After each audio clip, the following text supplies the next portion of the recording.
एक छोटे से गांव में आरव नाम का एक होशियार और जिज्ञासु लड़का रहता था। उसे नई नई चीजें खोजने का बहुत शौक था। एक दिन वह अपने दादाजी के पुराने कमरे की सफाई कर रहा था। तभी उसे एक धूल से भरा लकड़ी का डिब्बा मिला। आरव ने उत्सुकता से डिब्बा खोला। अंदर एक चमचमाती सुनहरी घड़ी रखी थी। घड़ी बहुत सुंदर थी और उसके ऊपर छोटे छोटे हीरे जड़े हुए थे। घड़ी के पीछे लिखा था, समय की शक्ति, समझदारी से इस्तेमाल करना।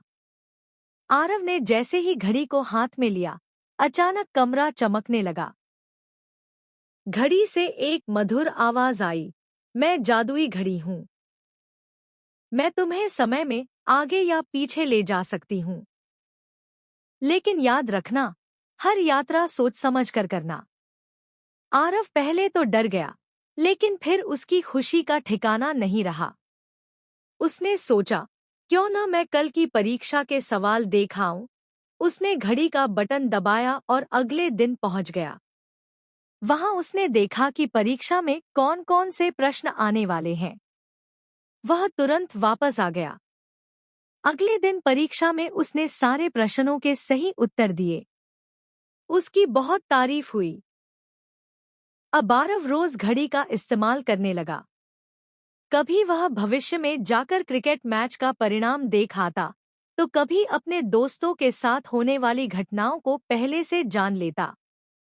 धीरे धीरे वह घड़ी पर बहुत निर्भर हो गया। अब वह मेहनत करने के बजाय हर काम के लिए घड़ी का सहारा लेने लगा। एक दिन उसके गांव में एक बड़ी समस्या आ गई।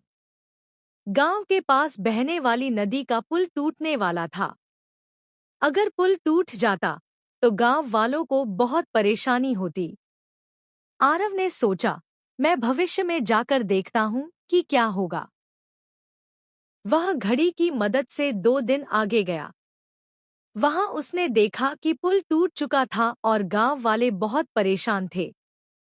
बच्चे स्कूल नहीं जा पा रहे थे और किसानों की फसल बाजार नहीं पहुंच पा रही थी। आरव तुरंत वर्तमान में लौट आया। उसने गांव वालों को चेतावनी दी, लेकिन किसी ने उसकी बात पर विश्वास नहीं किया।